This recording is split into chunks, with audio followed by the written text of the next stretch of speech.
നമ്മൾ കല്യാണത്തിന് പോകുമ്പോൾ ആദ്യമേ നമ്മുടെ മനസ്സിൽ വരിക നല്ലൊരു സാമ്പാറും പരിപ്പും നെയ്യും ഒക്കെ കൂട്ടിയിട്ടുള്ള ഒരു ഊണായിരിക്കും അല്ലേ ആദ്യമേ നമ്മുടെ മനസ്സിൽ. അതുപോലെ തന്നെ അതേ ടേസ്റ്റിൽ നമ്മൾ വീട്ടിൽ വന്ന് തയ്യാറാക്കി കഴിഞ്ഞാൽ അതേ ഗുണവും അതേ രുചിയും കിട്ടാറില്ല. പക്ഷേ അതുപോലത്തെ സെയിം അതേ സാമ്പാർ തന്നെയാണ് ഞാനിവിടെ തയ്യാറാക്കാൻ പോകുന്നത്. അപ്പോൾ ഇതിനാവശ്യമായിട്ടുള്ള സാധനങ്ങൾ എന്തൊക്കെയാണെന്ന് നമുക്കൊന്ന് നോക്കിയാലോ. ഒരു 350 ഗ്രാം തൂരപ്പരിപ്പ് എടുക്കാം.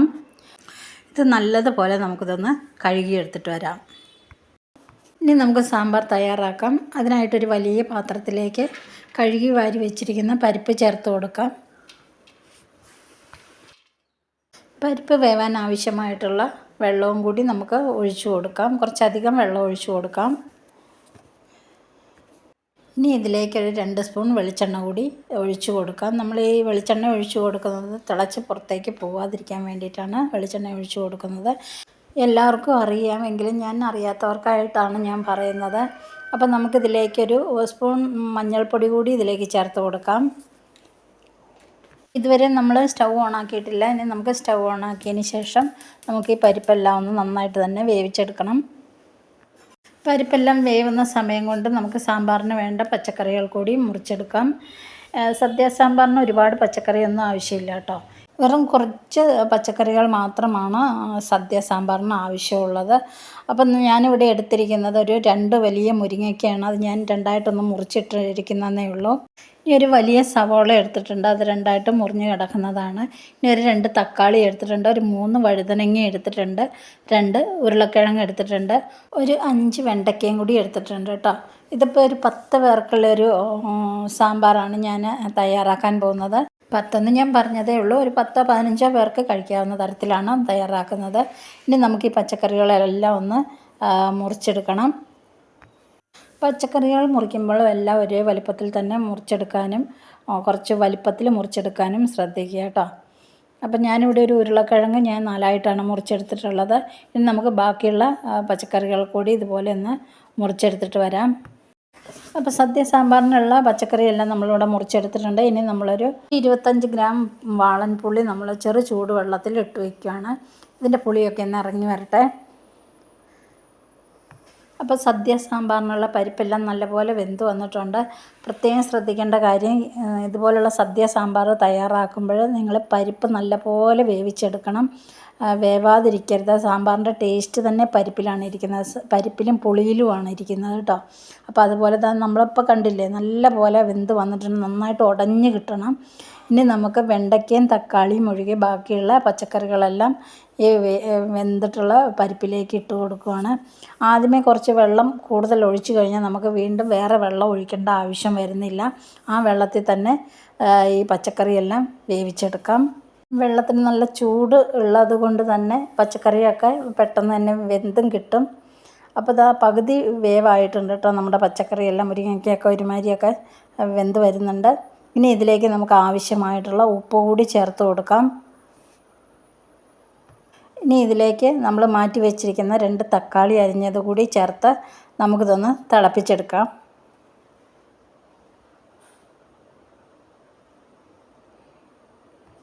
പച്ചക്കറിയെല്ലാം നമ്മൾ ഒരു 3/4 ഭാഗവും വെന്ത് കഴിഞ്ഞിട്ടുണ്ട്. ഇനി നമ്മളിതിലേക്കൊരു ചെറിയ കഷ്ണം കായവും ഒരു ചെറിയ കഷ്ണം ശർക്കരയും കൂടെ ഞാൻ ചേർത്ത് കൊടുക്കുകയാണ്. എപ്പോഴും ശ്രദ്ധിക്കേണ്ട ഒരു കാര്യം, ശർക്കരയും പുളിയും നമ്മൾ ചേർക്കേണ്ടത് പച്ചക്കറി 3/4 ഭാഗവും വെന്തതിന് ശേഷം മാത്രമേ ഇവ രണ്ടും ചേർക്കുകയാണെങ്കിൽ ചേർത്ത് കൊടുക്കാൻ പാടുള്ളൂ. കാരണം ഇത് രണ്ടും ചേർത്ത് കഴിഞ്ഞതിന് ശേഷം പിന്നെ പച്ചക്കറികൾ അധികം വേവില്ല. ഇനി നമുക്ക് ഇതിലേക്ക് നമ്മൾ കുതിർത്ത് വെച്ചിരിക്കുന്ന പുളി കൂടി നമ്മൾ പിഴിഞ്ഞൊഴിക്കണം. അതുകൂടി പിഴിഞ്ഞൊഴിച്ചിട്ടുണ്ട്. ഇനി നന്നായിട്ട് തിളപ്പിച്ചെടുക്കാം. അപ്പം നമ്മുടെ കറി ഇവിടെ വെന്ത് വന്നിട്ടുണ്ട്, നമ്മുടെ പച്ചക്കറികളെല്ലാം. ഇനി നമുക്കിതിലേക്ക് വേണ്ട മസാലകൾ കൂടി ചേർത്ത് കൊടുക്കാം. അതിനായിട്ടൊരു പാൻ ചൂടാക്കിയ ശേഷം ഒരു 2 സ്പൂൺ 2-2.5 സ്പൂൺ വെളിച്ചെണ്ണ ഒഴിച്ചു കൊടുക്കാം. ഒരു 2 സ്പൂൺ കടുക് കൂടി ഇതിലേക്ക് ചേർത്ത് കൊടുക്കാം. കടുകെല്ലാം പൊട്ടി വന്നിട്ടുണ്ട്. ഇനി നമുക്കിതിലേക്ക് ഒരു 3-4 വറ്റൽമുളക് ഒന്ന് പൊട്ടിച്ചിട്ട് കൊടുക്കാം. ഒന്ന് ചൂടായതിന് ശേഷം നമുക്കിതിലേക്ക് കുറച്ച് കറിവേപ്പില കൂടി ചേർത്ത് കൊടുക്കാം. ഇതെല്ലാം ഒന്ന് ചൂടായി വന്നതിന് ശേഷം 1 സ്പൂൺ ഉലുവ കൂടി ഇതിലേക്ക് ചേർത്ത് കൊടുക്കാം. ലോ ഫ്ലെയിമിൽ വെച്ച് കൊടുക്കുക. ഇനി നമ്മളിതിലേക്ക് കുറച്ച് കായപ്പൊടി കൂടി നമുക്കിതിലേക്ക് ചേർത്ത് കൊടുക്കാം. നേരത്തെ നമ്മൾ കുറച്ച് മുഴുവൻ കായം ഒരല്പം ചേർത്ത് കൊടുത്തിട്ടുണ്ടായിരുന്നു. ഇതിലും ഒരു 1/4 ടീസ്പൂൺ കായപ്പൊടി കൂടി ചേർത്തിട്ടുണ്ട്. ഇനി 2 സവോളയും കൂടി നമ്മൾ അരിഞ്ഞത് ചേർത്ത് കൊടുത്തിട്ടുണ്ട്. സവോള എല്ലാം ചെറുതായിട്ടൊന്ന് വഴറ്റിയെടുക്കാം.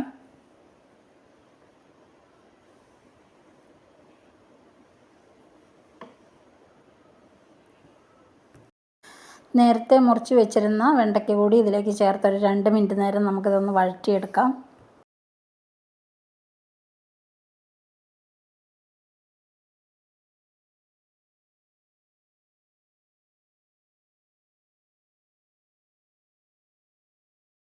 ഇനി ഞാൻ ഇതിലേക്ക് സാമ്പാർ പൊടിയാണ് ചേർത്ത് കൊടുത്തിട്ടുള്ളത്. ഞാൻ തന്നെ ഇവിടെ പൊടിച്ചെടുത്ത സാമ്പാർ പൊടിയാണ്. നിങ്ങൾക്ക് വീട്ടിൽ നമ്മൾ പൊടിച്ച സാമ്പാർ പൊടി ഇല്ലെങ്കിൽ ബ്രാഹ്മിൺസിൻ്റെ സാമ്പാർ പൊടി നല്ലതാണ് കേട്ടോ. അല്ലെങ്കിൽ ഈസ്റ്റേണിൻ്റെ സാമ്പാർ പൊടി നല്ലതാണ്. അതുകൂടി ഇതിലേക്ക് ചേർത്ത് കൊടുക്കാം.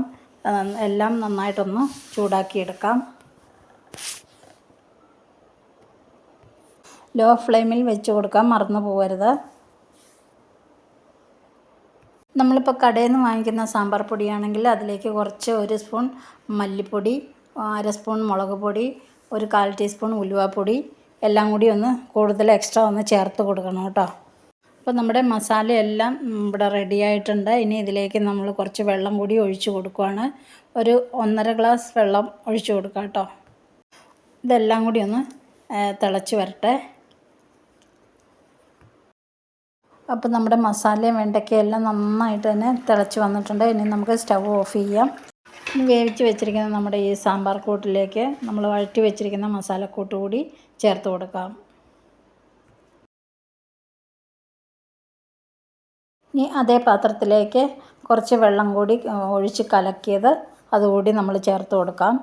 എല്ലാം ഒന്ന് മിക്സ് ചെയ്തതിന് ശേഷം വീണ്ടും സ്റ്റവ് ഓണാക്കി നമുക്കിതൊന്ന് നന്നായിട്ട് തന്നെ തിളപ്പിച്ചെടുക്കണം. അപ്പോൾ ഇതാണ് കല്യാണ സദ്യയിലെ കൊതിയൂറൻ സാമ്പാർ. അപ്പോൾ ഇനി ഇത് കുറച്ചും കൂടി തണുക്കുമ്പോൾ കുറച്ചുകൂടി കുറുകി വരും.